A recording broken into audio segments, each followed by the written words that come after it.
আসসালামু আলাইকুম প্রিয় শিক্ষার্থীরা, সবাই একটু ক্লাসে জয়েন করে আমাকে জানিয়ে দাও যে আমার কথা স্পষ্টভাবে শোনা যাচ্ছে কিনা, স্লাইডে লেখাটা ঠিকঠাক আছে কিনা। Yes, just in time. ওয়ালাইকুম আসসালাম ফয়সাল, রব রব্বি, আচ্ছা রাব্বি, তারপরে আলোর সন্ধান, ইতাব। সবাই একটু চলে আসি আর আমাকে জানিয়ে দেই যে সবকিছু ঠিকঠাক আছে কিনা।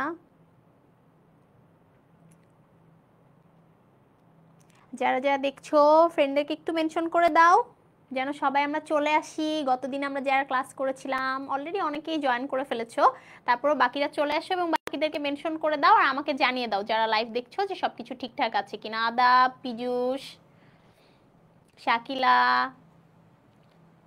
হাই আদিবা। আলহামদুলিল্লাহ আমি ভালো আছি। ওকে, ফয়সাল বলেছে সব ক্লিয়ার আছে। ওয়ালাইকুম আসসালাম ইসরাত। ওকে, যারা সালাম দিচ্ছ সবাইকে ওয়ালাইকুম আসসালাম। সো আই হোপ যে সবকিছু ঠিকঠাক আছে, রাইট? ঠিক আছে, সো চলো আমরা ক্লাসটা স্টার্ট করে দিই। আই থিঙ্ক হ্যাঁ, we are on time and time হচ্ছে 2-1 মিনিট পারও হয়ে গেছে। সো আমরা ক্লাসটা স্টার্ট করে দিতে পারি, ঠিক আছে?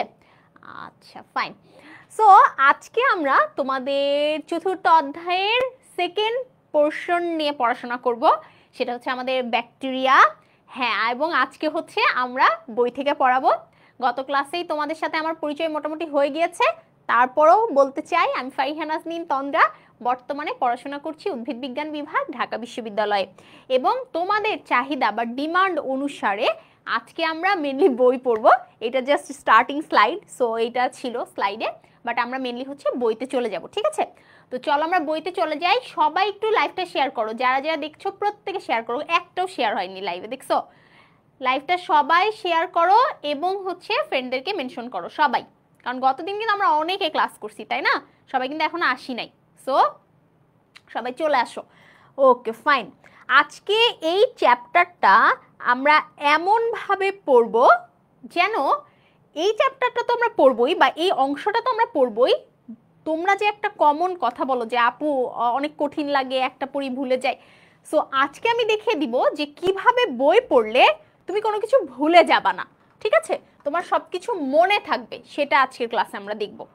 সো দেখো, শুরুতেই যদি আমরা বইটা পড়া স্টার্ট করি, আমি গতদিন তোমাদেরকে একটা কথা বলেছিলাম যে তোমরা যেটা করবা সেটা হচ্ছে যখনই বই পড়তে বসবা বইয়ের অংশ কমাবা, মানে বইয়ে পড়াটা কমাবা। এই যে যেমন দেখো এখানে এতখানি অংশ যে আছে, আসলেও কি এতখানি অংশ আমাকে প্রত্যেকবার পড়া লাগবে? না। তো আমি যদি স্টার্টটা করি, দেখো লেখা আছে ব্যাকটেরিয়া হলো আবরণী বেষ্টিত নিউক্লিয়াস ও কোষীয় অঙ্গাণুবিহীন জড় কোষ প্রাচীর বিশিষ্ট ক্ষুদ্রতম সরল প্রকৃতির এককোষী আণুবীক্ষণিক জীব। বিশ্বাস করো বইয়ের এই প্রথম লাইনটাতে এত পরিমাণে ব্যাকটেরিয়া সম্পর্কে ইনফরমেশন দেওয়া, যেটা দিয়ে অলমোস্ট 10-12টা লাইন লিখে ফেলা সম্ভব, সেটা মাত্র একটা সেন্টেন্সে 10টা ওয়ার্ডের মাধ্যমে লিখে দেওয়া হয়েছে, ঠিক আছে? হ্যাঁ, আমরা আজকে বেসিক সহ পড়বো, বাট একটু সৃজনশীল ফোকাস করেও পড়বো, বাট হ্যাঁ বেসিকটাতে আমরা আজকে একটু বেশি ফোকাস করব, কারণ গত ক্লাসটা নিয়েছিলাম তোমাদের হচ্ছে সৃজনশীলগুলা কিভাবে কাভার করা যায় এটার উপরে, বাট এখন আমরা আজকে একটু ক্লাসে বেসিক পড়বো এবং বইটা কিভাবে পড়তে হয় শিখবো। সবাই সবার আগে একটা কথা মনে রাখবা, যেটা হচ্ছে আমি তোমাদেরকে লিখে দেই যে ব্যাকটেরিয়া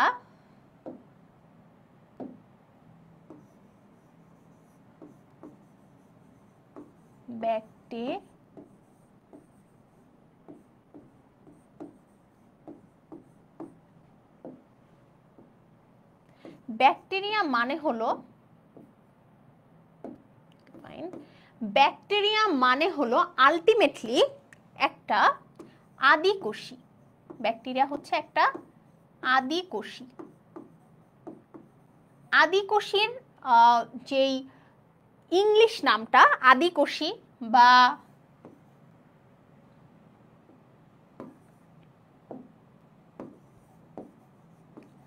আদি কেন্দ্রিক, মানে এর নিউক্লিয়াসটা হচ্ছে একদম আদি প্রকৃতির, বা প্রো প্রোক্যারিওটিক, ঠিক আছে, প্রোক্যারিওটিক সেল। ব্যাকটেরিয়া মানে আমরা সবসময় এই টার্মগুলো আগে মনে রাখবো, কারণ যখন আমরা এই টার্মগুলো মনে রাখবো না, তখন দেখবো যে আমরা ব্যাকটেরিয়া সম্পর্কে অনেক বৈশিষ্ট্য অটোমেটিক্যালি জানি। কিভাবে একটু খেয়াল করো, প্রো মানে কি, আমরা প্রোফেজ পড়ি, তারপরে প্রোক্যারিওটিক পড়ছি, এই প্রো মানেটা কি আসলে?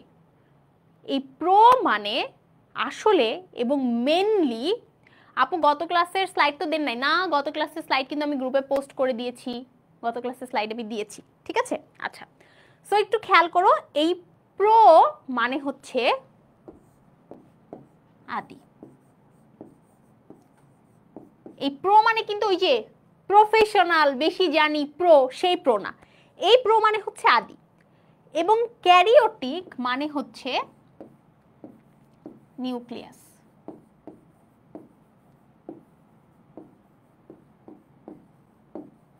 মানে ক্যারিয়ন, এটা একটা গ্রিক ওয়ার্ড, তারপর হচ্ছে আমার নিউক্লিয়াস, এবং হচ্ছে আমার নিউক্লিয়াসের বাংলাটা তোমরা অনেকে জানো না, নিউক্লিয়াসের বাংলা কিন্তু কেন্দ্রিকা, ঠিক আছে। নিউক্লিওলাসের বাংলা কি সবাই বলো তো আমাকে, নিউক্লিওলাসের বাংলা কি? এটা হচ্ছে আমার গ্রিক শব্দ, এটা হচ্ছে আমার ইংলিশ শব্দ, এবং এটা হচ্ছে আমার বাংলা শব্দ, ঠিক আছে। আচ্ছা দেখো, ফাইন। সো আলটিমেটলি এই ক্যারিয়ন মানে, আমরা ক্যারিওকাইনেসিস পড়ি না যখন আমরা সেল ডিভিশন পড়ি, ক্যারিওকাইনেসিস, ক্যারিয়ন মানে নিউক্লিয়াস, এটা তোমাকে জানতে হবে। বায়োলজিতে অনেক ওয়ার্ড হচ্ছে আমার, ম্যাক্সিমাম ওয়ার্ডই বলা যায় যে আমার গ্রিক শব্দ দিয়ে। সো এইরকমই আমাদের ক্যারিয়নটা হচ্ছে একটা গ্রিক শব্দ। সো এই যে এই গ্রিক শব্দগুলোর মধ্যে একটা শব্দ ক্যারিয়ন, যার মানে হচ্ছে নিউক্লিয়াস। সো প্রো মানে আদি এবং ক্যারিয়ন মানে হচ্ছে নিউক্লিয়াস, তার মানে যেই নিউক্লিয়াসটা আদি প্রকৃতির সেটা হচ্ছে আমাদের ব্যাকটেরিয়া। সো এখন তুমি একটু চিন্তা করো, একটা নিউক্লিয়াসের অংশগুলোর নাম কি? তুমি একটু ভাবো, সবাই আমাকে বলো যে একটা নিউক্লিয়াসের অংশগুলোর নাম কি, ঠিক আছে? সবাই আমাকে একটু বলো যে একটা নিউক্লিয়াসের কোন কোন অংশ থাকে। 4টা অংশ থাকে একটা নিউক্লিয়াসের, তোমরা আমাকে বলো তো কোন কোন অংশ থাকে।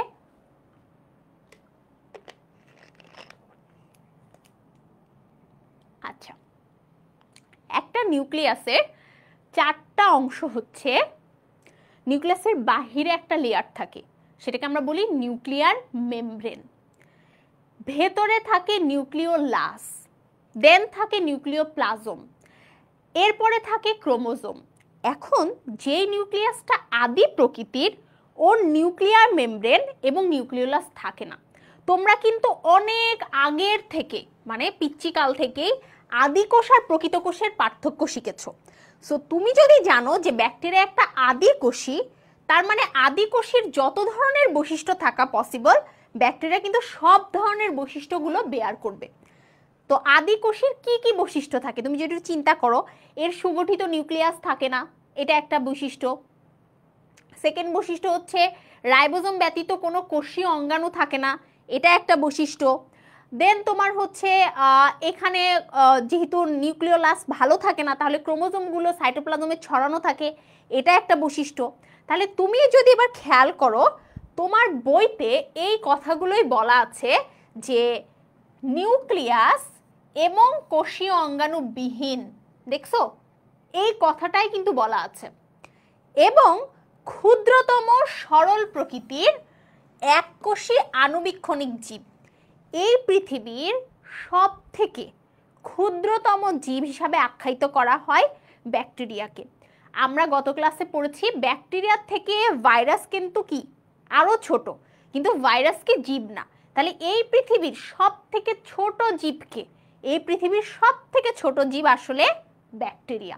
এবং কেন ছোট? কারণ ওর একটাই কোষ থাকে, ওর একটার বেশি কোষ থাকে না, ঠিক আছে, ওর একটার বেশি কোষ থাকে না, সেই কারণে একদম হচ্ছে মানে সরল প্রকৃতির ভাইরাস হচ্ছে এটা। ক্লিয়ার? ফাইন। এইবার আমরা, এবং এদের জড় কোষপ্রাচীর বিশিষ্ট, ব্যাকটেরিয়ার একটা এক্সেপশনাল ক্যারেক্টার হচ্ছে ব্যাকটেরিয়ার কোষপ্রাচীরের বাহিরে একটা কোষ প্রাচীর থাকে, মানে সেল ওয়ালের বাহিরে একটা কোষ প্রাচীর থাকে।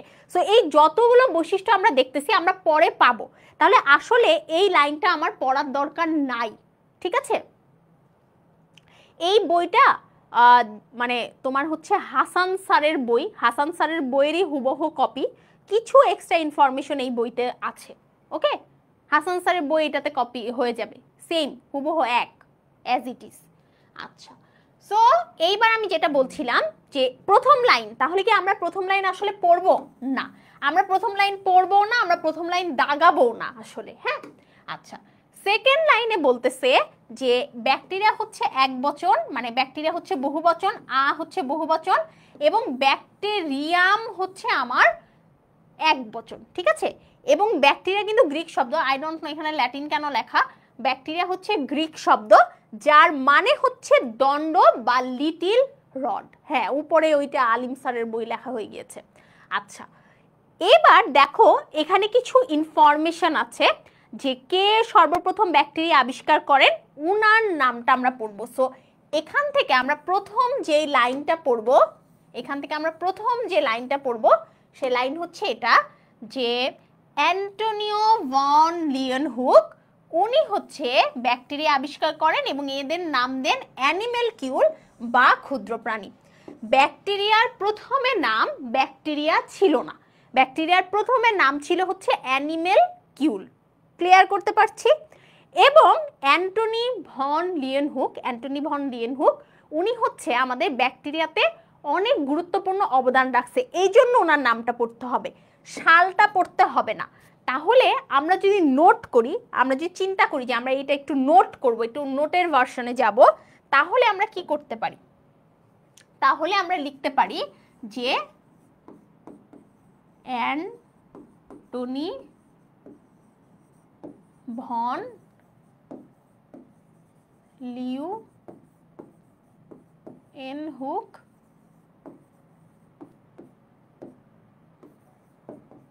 অ্যানিমেল কিউল, মানে হচ্ছে আমার ক্ষুদ্র প্রাণী। সো আমি লিখব যে আমার অ্যানিমেল কিউল মানে হচ্ছে আমার ক্ষুদ্র প্রাণী,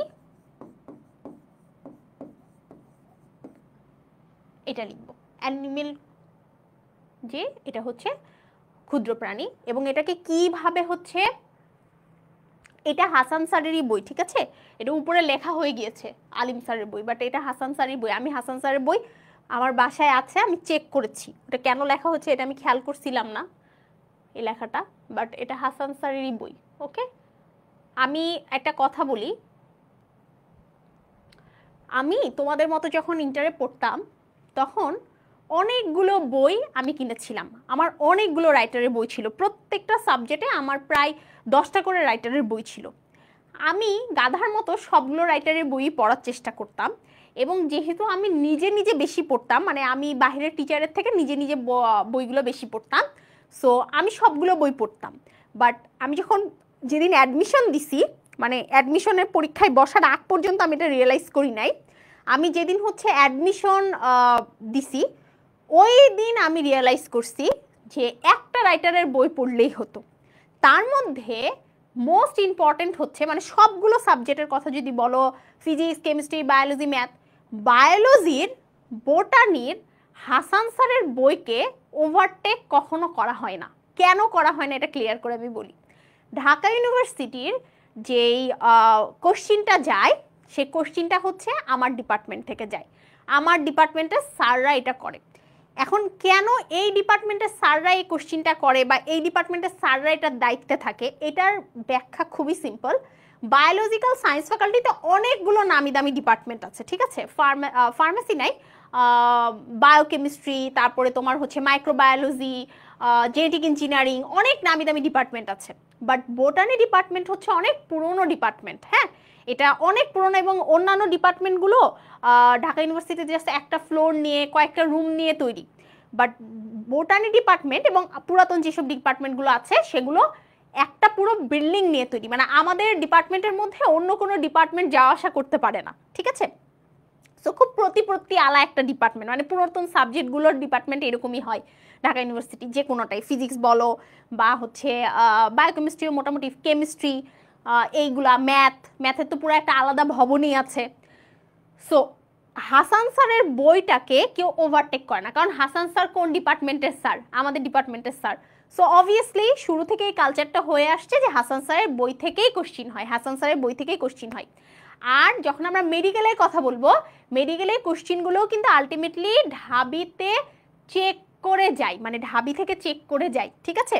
সো বোটানি কোশ্চিনটা বোটানি ডিপার্টমেন্ট থেকে, জুওলজি কোশ্চিনটা জুওলজি ডিপার্টমেন্ট থেকে, এমনটাই হয়। এবং এখানকার টিচাররাই বেশিরভাগ খাতা দেখে, মানে রিটেন খাতা বলো সেটাও দেখে, এবং এমসিকিউ যে কোশ্চিন করাটা, এমসিকিউর অ্যান্সারটা সব দেখে। ইভেন তোমাদেরকে আমি একটা মজার ইনফরমেশন শেয়ার করতে পারি। আমি যেবার পরীক্ষা দিয়েছিলাম ঢাবিতে, ওইবার একটা প্রশ্ন এসেছিল গিনিপিকের দাঁতের সংখ্যা কত, এটা আসছিল। সো এই কোশ্চিনটা আমি যতগুলো রাইটারের বই পড়ছিলাম মোটামুটি কোনো বইতেই গিনিপিকের দাঁতের সংখ্যা কত এটা ছিল না। সো এটা আসলে কোথা থেকে আসছিল, এটা আমি যখন ঢাকা ইউনিভার্সিটিতে ভর্তি হয়েছি তখন আমি জানতে পারছি এই কোশ্চিনটা কোথা থেকে আসছিল। যারা ফার্স্ট ইয়ারে পড়ে, আমরা যখন ফার্স্ট ইয়ারে পড়ি, আমাদের বোটানি ডিপার্টমেন্টে আমরা 4 ক্রেডিটের একটা কোর্স হচ্ছে জিওলজি ডিপার্টমেন্টে করি। ওই জায়গাতে গিয়ে শুরুতে একটা স্যাম্পল প্রাণী হিসাবে গিনিপিগকে পড়ানো হয়, ঠিক আছে? গিনিপিগকে ওখানে স্টাডি করানো হয়, যেহেতু জিওলজি ডিপার্টমেন্ট আসলে হিউম্যান নিয়ে পড়াশোনা কম করা হয়, কারণ হিউম্যান নিয়ে পড়াশোনা ডাক্তাররা করে। সো অ্যানিম্যাল নিয়ে পড়াশোনাগুলো জিওলজি ডিপার্টমেন্টে হয়। ওইখানে ওই গিনিপিগের দাঁতের সংখ্যা বা গিনিপিগ রিলেটেড প্রশ্ন ছিল। যেহেতু ওই ডিপার্টমেন্টের স্যার কোশ্চিন করছিলেন, উনি হচ্ছে ভাবছে যে আরে এটা তো হচ্ছে ইন্টারের বইতেও মেবি থাকবে, সো উনি এই কোশ্চিনটা দিয়ে দিয়েছিলেন। সো তোমাদেরকে আমি একটা কথা বলি, তোমরা অনেক সময় কি করো, কোনো একটা বছরে কোনো একটা কোশ্চিন কোনো একটা অন্য রাইটারের বই থেকে আসছিল, ওইটা খোঁজার চক্করে তোমরা যে কাজটা করো, তোমরা হচ্ছে অনেকগুলো বই পড়ো। অনেকগুলো বই পড়ার আসলে দরকার নাই। তুমি একটা বই A to Z পড়ে পরীক্ষার হলে বসতে পারবা কিনা সেটাই অনেক ডাউটফুল ব্যাপার। মানে আমরা তো টাইমটা পার করে আসছি, একটা বই পড়ে বসা আর পড়ে মনে রেখে বসার মধ্যে কিন্তু পার্থক্য আছে। তো তুমি পড়ে এটা মনে রেখে বসে থাকতে পারবা কিনা মানে অ্যাডমিশনে, এটা অনেক ডাউট আছে, বুঝতে পারছি? আচ্ছা, গিনিপিগের দাঁতের সংখ্যা কত বা আমার মনেই নাই, আমি তো এটা অ্যান্সার করি নাই। আমার একটাই মাত্র হচ্ছে মানে কোশ্চেনের অ্যান্সার আমি পারছিলাম না। সো আমার মনে হয় 30-এর মধ্যে আমার মার্ক আসছিল মনে হয় 28.5 মেবি এরকম আসছিল, বা এরকম 28 এরকম আসছে, আমার মনে আসতেছে না। বাট ওই একটা কোশ্চেনে আমি না দাগাই আসছিলাম, আর আরেকটা মেবি আমি হচ্ছে ভুল করছিলাম, মানে দাগাইছিলাম বাট অ্যান্সার ভুল হয়েছিল। আমার 2টা এমসিকিউ ভুল হয়েছিল আর কি। তো মার্কটা কত হয় ক্যালকুলেশন করে মনে আসতেছে না। সো ওই কত আমার ওইটা মনে নাই, বাট হচ্ছে ওই কোশ্চিনটা ওখান থেকে আসছিল। হ্যাঁ, স্যার হচ্ছে পরে দেখি গিনিপিগ পড়াচ্ছে ক্লাসের মধ্যে। ফার্স্ট ইয়ারে যখন উঠি তখন দেখি স্যার ক্লাসের মধ্যে গিনিপিগ পড়াচ্ছে। ইভেন আরেকটা, যেহেতু এই প্রসঙ্গ উঠে গেল, একটা জিনিস শেয়ার করে দিই। বোটানি বইয়ের এই যে আমি একটু আগে দেখবা ক্রস চিহ্ন দিছি, শালটা এত ইম্পর্টেন্ট না, বাট সায়েন্টিফিক নেম অনেক ইম্পর্টেন্ট। তুমি যদি বোটানি জুওলজি ডিপার্টমেন্টে ভর্তি হও, তোমাকে সায়েন্টিফিক নাম প্রচুর মনে রাখতে হবে। সো তার মানে তোমাকে হচ্ছে সায়েন্টিফিক নাম প্রতি বছরই তোমরা কোশ্চিন প্যাটার্ন ফলো করে দেখবা। ইভেন আমি যেবার পরীক্ষা দিছি আমার মনে আছে 3টা সায়েন্টিফিক নাম কোশ্চিনে ছিল। এখন তো এমসিকিউ কম হয়ে যাওয়াতে, মানে আমাদের সময় তো 30টা এমসিকিউ ছিল, এখন যেহেতু এমসিকিউ 15টা নেওয়া হয়, সো 3টা এমসিকিউ সায়েন্টিফিক নাম দিলে একটু বেশি বেশি হয়ে যায়। সো এখন আসে, কিন্তু আসবেই, সায়েন্টিফিক নাম আসবেই, ঠিক আছে? সো কিছু কিছু অধ্যায় আছে, ওই অধ্যায়ের ওই অংশ থেকে প্রতি বছরই হচ্ছে কোশ্চিন হয়। আপু আপনার অপশনাল সাবজেক্ট কি? আমার অপশনাল সাবজেক্ট ছিল বায়োলজি।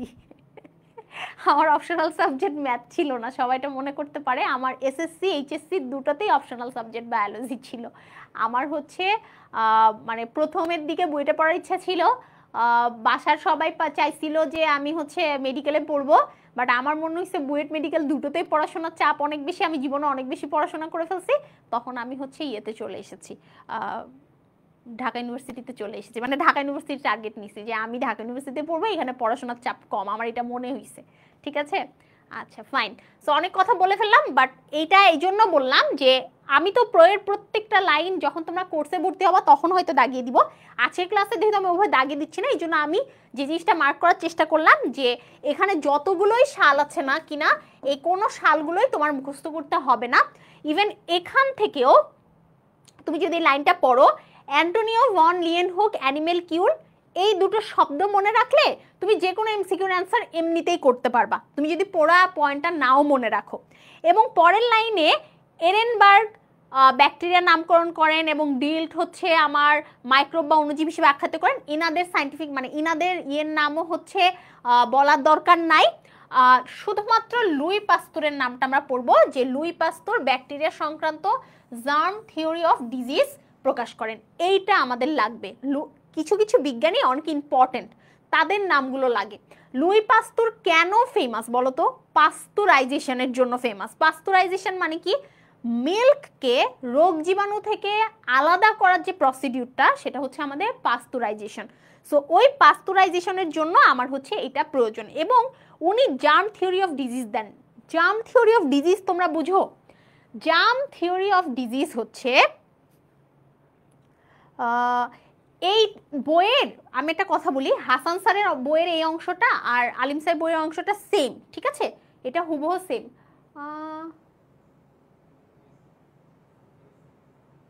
আচ্ছা, এখানে একটু ভুল হয়েছে, সেটা হচ্ছে এই বইটা ইয়ে করতে গিয়ে আমি ওই বইটা মেবি হচ্ছে ওপেন করে ফেলছি, সরি। এটা একটু ভুল হয়ে গেছে, ঠিক আছে? এই জন্যই আমি ভাবতেছিলাম, তোমরা একটু দেখবা, এখন খেয়াল করলে দুটো বই সেম। ওকে, আমি এটা আবার দাগাই দিচ্ছি, সমস্যা নাই।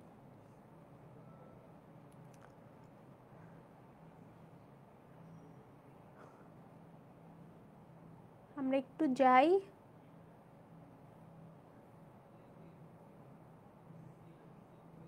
সো যেটা আমি বলছিলাম, আমরা সবাই হাসান স্যারের বইটাই পড়বো। হ্যাঁ, আমাদের অনেকগুলো বই পড়ার দরকার নাই, হাসান স্যারের বই থেকে আমাদের কোশ্চেন কমন পড়ে যাবে।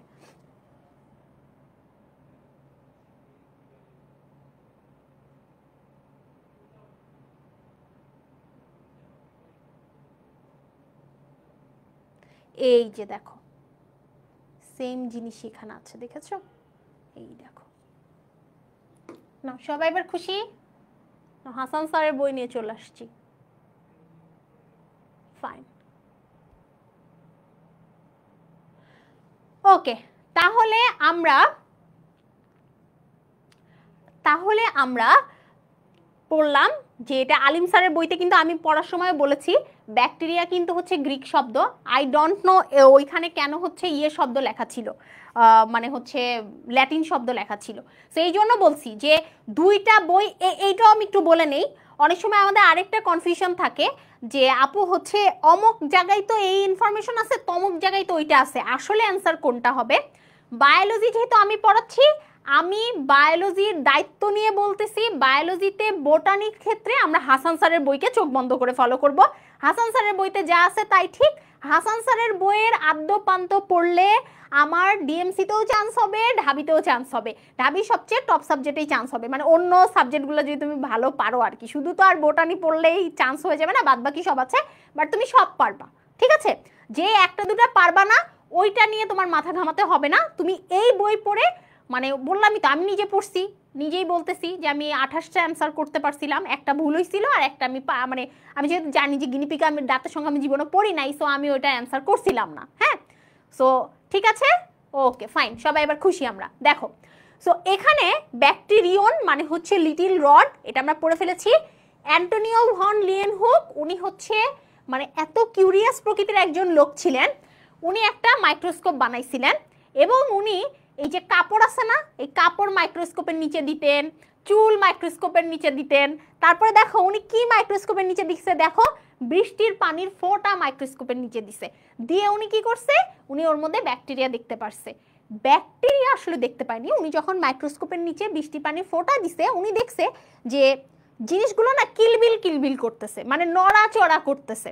তো তখনই চিন্তা করলেন যে জিনিসগুলো তো কিলবিল কিলবিল করতেছে, নড়াচড়া করতেছে, তাহলে যেটা নড়াচড়া করে সেটা কি? সেটা অ্যানিমেল। তাহলে এটা তো অ্যানিমেল এবং হচ্ছে এটা ছোট অ্যানিমেল, তাহলে এর নাম কি দেওয়া যায়? এর নাম দেওয়া যায় অ্যানিমেল কিউল, কারণ হচ্ছে ছোট অ্যানিমেল যেটা হচ্ছে নড়াচড়া করতেছে। তো উনি ওই ব্যাকটেরিয়ার নাম প্রথমে অ্যানিমেল কিউল বা হচ্ছে ক্ষুদ্র প্রাণী দিয়েছিলেন।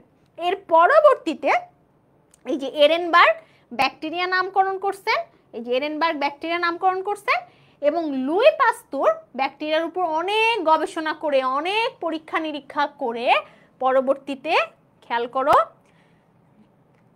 জার্ম থিওরি অফ ডিজিজ দেন। তো আমি যেটা বলতেছিলাম যে what is germ theory of disease. Germ theory of disease হচ্ছে জার্ম থিওরি অফ ডিজিজ হচ্ছে সেই জিনিসটা যেটা হচ্ছে কোনো একটা ডিজিজ তৈরির জন্য কোনো একটা জার্ম দায়ী, অর্থাৎ ডিজিজ একা একা হয় না, ডিজিজ হতে গেলে একটা জীবাণু লাগে। তো আমাদের লুই পাস্তুর এই কথাটা বলছিলেন যে কোনো একটা ডিজিজ তৈরি হতে গেলে জীবাণু লাগে, that's called germ theory of disease. ঠিক আছে, মেহেদি কোশ্চেন করছো আমাদের সময় আপনি কতক্ষণ পড়তেন? আচ্ছা, তোমাদের সময়ের ঘটনা যদি আমি বলি, মানে আমি তোমরা আই হোপ তোমরা অনেক ভালো একটা লেসন পাবা। আমার মানে বলে না যে স্ট্রাগলিং লাইফ, স্ট্রাগলিং জার্নি, আমার একদমই স্ট্রাগলিং লাইফ, স্ট্রাগলিং জার্নি ছিল। সো এটা শুনলে তোমরা একটা অনুপ্রেরণা পাবা। সো আমি এটা একটু বলে নেই। সেটা হচ্ছে আমার ইচ্ছা ছিল স্কুলের পরে আমি কলেজে পড়বো হচ্ছে ঢাকার নামি দামি কলেজে, কিরকম আদমজি, ভিকারুননিসা, রাজুক উত্তরা, আমি এগুলোতে পড়বো, আমার খুব ইচ্ছা ছিল। কিন্তু আমি হচ্ছে আমার বাবা মায়ের একটা বাচ্চা, আমার বাবা মা বললো না তুমি কুষ্টিয়া থেকে এত দূরে গিয়ে অ্যাডজাস্ট করতে পারবা না, তোমার ওখানে পড়তে হবে না। আমি কিন্তু ওগুলোতে সব চান্স পেয়েছিলাম, আমি বলেছিলাম আমি হলিক্রসেও পরীক্ষা দিব। আমার আব্বু বলছে যে না, এইসবের মধ্যে যাইতে হবে না, তুমি কুষ্টিয়া গভর্নমেন্ট কলেজে পড়বা। তো আমার আব্বু আমাকে কুষ্টিয়া গভর্নমেন্ট কলেজে ভর্তি করাই দিছে, মানে আমাকে চয়েস দেওয়াইছে, ওইখানে একটা কুষ্টিয়া গভর্নমেন্ট কলেজ দিছে আর বাকিগুলো ঢাকার কলেজ দিছিল, সবগুলোতেই হয়েছিল 5টার মধ্যে, বাট একটা গভর্নমেন্ট ছিল ওখানে ভর্তি করাই দিছে। আমার তো খুবই রাগ যে কেন আমাকে গভর্নমেন্ট কলেজে ভর্তি করাইলো। সো আমি কি করতাম, যদিও এটা খারাপ কাজ করতাম, বাট আমি না রাগ করে কলেজে যাইতাম না। ঠিক আছে, মানে আমার ভাল লাগতো না, আমার ওই কলেজ ভাল লাগে না, আমি রাগ করে কলেজে যাইতাম না। এখন কলেজে না যাওয়ার জন্য তোমাদের অনেকে এখানে রিলেট করতে পারবা, আমার পড়ায় হিউজ গ্যাপ হয়েছে। আমি না কলেজে যাইতাম, না কলেজের টিচারের কাছে পড়তে যাইতাম, না বাসায় কোনো টিচার রেখে পড়তাম, মানে আমি পড়তামই না। যেই আমি এসএসসিতে golden A plus plus talent scholarship পাইছি, প্লাস বুঝতেই পারছো ঢাকার অনেক নামি দামি কলেজে চান্স পাইছি, সেই আমি এখন আর কোনো পড়াশোনা করি না। এভাবে আমার ইয়ার ফাইনাল পরীক্ষায় আমি ঠাস করে ফেল করেছি।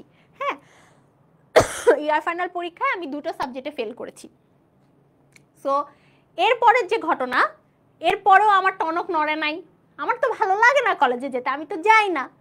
আমি সেম কাহিনী করে যখন টেস্ট পরীক্ষা দেই, টেস্ট পরীক্ষায়ও আমি ফেল করেছি। ঠিক আছে, তখন আমার টনক নড়ছে যে যেই আমি কুষ্টিয়ায় থাকতে চাই না, কুষ্টিয়া থেকে ঢাকায় আসতে চাই, বারবার ঢাকায় আসতে চাই, এখন যদি আমি পড়াশোনা না করি তাহলে তো আমি আর ঢাকায় যাইতেই পারবো না, কারণ আমার তো এইচএসসির রেজাল্ট ভালো হবে না।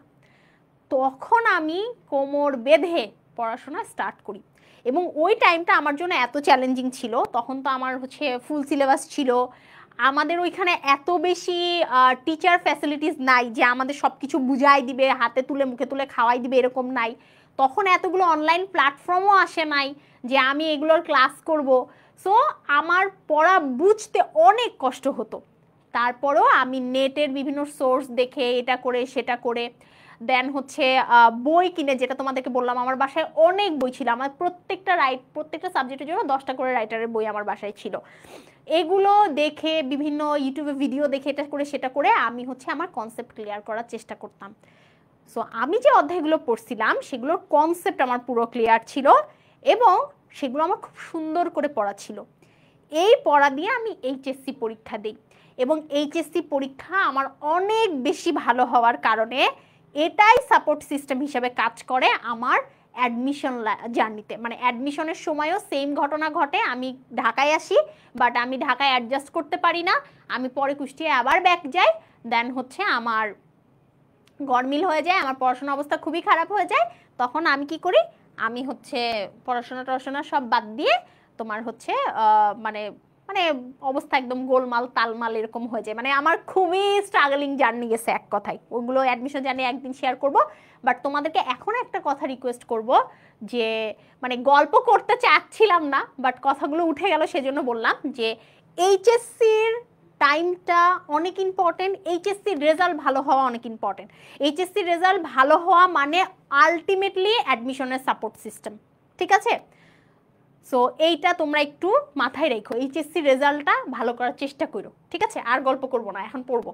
আচ্ছা, সো তাহলে এখান থেকে আমরা প্রথমে কি পড়বো? আমরা পড়বো যে হচ্ছে তাও কত ঘন্টা পড়ছি, যখন পড়ছি মানে যেহেতু পুরো বছর পড়ি নাই, যখন পড়ছি তখন আর আমার জীবনে ঘন্টার হিসাব ছিল না, তখন আমি খালি পড়তাম, 24 ঘন্টাই পড়তাম, কারণ টাইম নাই, আর পড়তেই হবে, ঠিক আছে? তখন যে একটা কামব্যাক করছি, ওই কামব্যাক বাকি সবার কামব্যাকের থেকে অনেক বড় হয়ে গেছে আমার, ঠিক আছে? আচ্ছা, তাহলে আমি কি করব?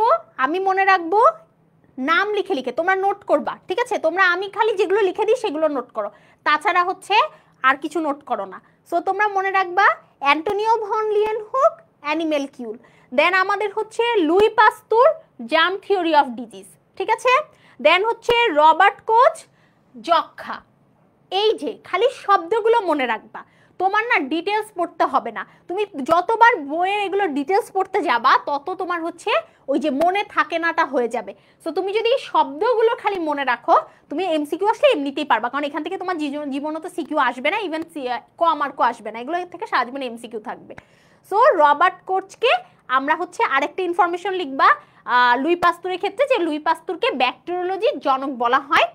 আসলে ব্যাকটেরিওলজির জনক একটু ক্লিয়ার করে দিই, অ্যান্টোনিও ভন লিয়েনহুক, উনিও ব্যাকটেরিওলজির জনক, বাট উনি মডার্ন জনক না, ঠিক আছে? ব্যাকটেরিওলজির মডার্ন যে জনক, মডার্ন যে ফাদার, মানে হচ্ছে আধুনিক বাবা, সে আধুনিক বাবা হচ্ছে আমার লুই পাস্তুর, বাট আদিম বাবা, পুরাতন বাবা হচ্ছে আমার অ্যান্টোনিও ভন লিয়েনহুক। সো আধুনিক কথাটা আসলে অ্যান্সার লুই পাস্তুর হয়, আধুনিক কথাটা না আসলে আসলে অ্যান্সার অ্যান্টোনিও ভন লিয়েনহুক হয়, ঠিক আছে?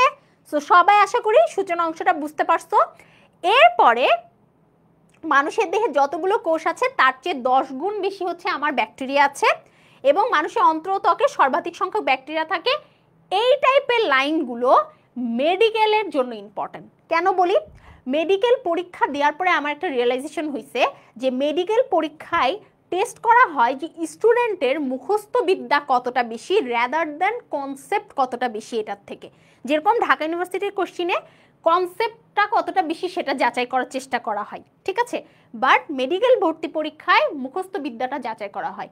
সো মেডিকেল ভর্তি পরীক্ষায় এরকম একটা কোশ্চিন আসতে পারে যে ব্যাকটেরিয়া মানুষের কোথায় ব্যাকটেরিয়া সব থেকে বেশি থাকে, তো বিভিন্ন অপশন থাকলো, তার মধ্যে একটা অপশন থাকলো মনে করো অন্ত্র, ত্বক। সো এই টাইপের লাইনগুলো মেডিকেল অ্যাডমিশনের জন্য ইম্পর্টেন্ট। এখন পর্যন্ত একবারও আসে নাই, বাট যে কোনো সময় চলে আসতে পারে, ওকে? আচ্ছা, মানুষের দেহে যতগুলো কোষ আছে তার থেকে 10 গুণ বেশি ব্যাকটেরিয়া আছে। আর চিন্তা করো, মানে জাস্ট ভাবো এটা, ব্যাকটেরিয়া নাই কোথায়? আসলে ব্যাকটেরিয়া সব জায়গায় আছে, হ্যাঁ। আর এখানে বলতেছে যে যুক্তরাষ্ট্রে এইডসের সংক্রমণে যত মানুষ মারা যায় তার থেকে এই ব্যাকটেরিয়াটার স্টেফাইলোকক্কাস আউরিয়াস, এই ব্যাকটেরিয়াটার সংক্রমণে আরো বেশি মারা যায়। তার মানে এইডস হচ্ছে ভাইরাস ঘটিত রোগ, তাহলে বলতে চাচ্ছে যে ভাইরাসের থেকে ব্যাকটেরিয়াতে বেশি মারা যায়। এখন তোমাদের কাছে আমার প্রশ্ন, ব্যাকটেরিয়া তো যেরকম ভাইরাস আসলে কোনো উপকারী ভাইরাস বলে কিছু নাই, বাট উপকারী কিন্তু ব্যাকটেরিয়া আছে। যেরকম আমরা দই খাই, দইয়ের ব্যাকটেরিয়া কিন্তু অনেক উপকারী ব্যাকটেরিয়া। তো তোমরা কি আমাকে বলতে পারবা যে 100%-এর মধ্যে কত পার্সেন্ট ব্যাকটেরিয়া হচ্ছে আমার উপকারী আর কত পার্সেন্ট ব্যাকটেরিয়া হচ্ছে আমার অপকারী? তোমরা জাস্ট একটা গেস করো, তোমরা যারা যারাই লাইভটা দেখতেছো সবাই একটু গেস করে আমাকে বলো, ঠিক আছে? সবাই আমাকে একটু গেস করে বলো যে কত পার্সেন্ট উপকারী আর কত পার্সেন্ট অপকারী হতে পারে। তোমরা শুধু উপকারী ব্যাকটেরিয়ার সংখ্যাটা বলো, উপকারীর পার্সেন্টেজটা কত হতে পারে, সবাই আমাকে একটু বলো। যারা লাইভ দেখছো সবাই বলো। আচ্ছা, এইবার তোমরা একটু খেয়াল করো,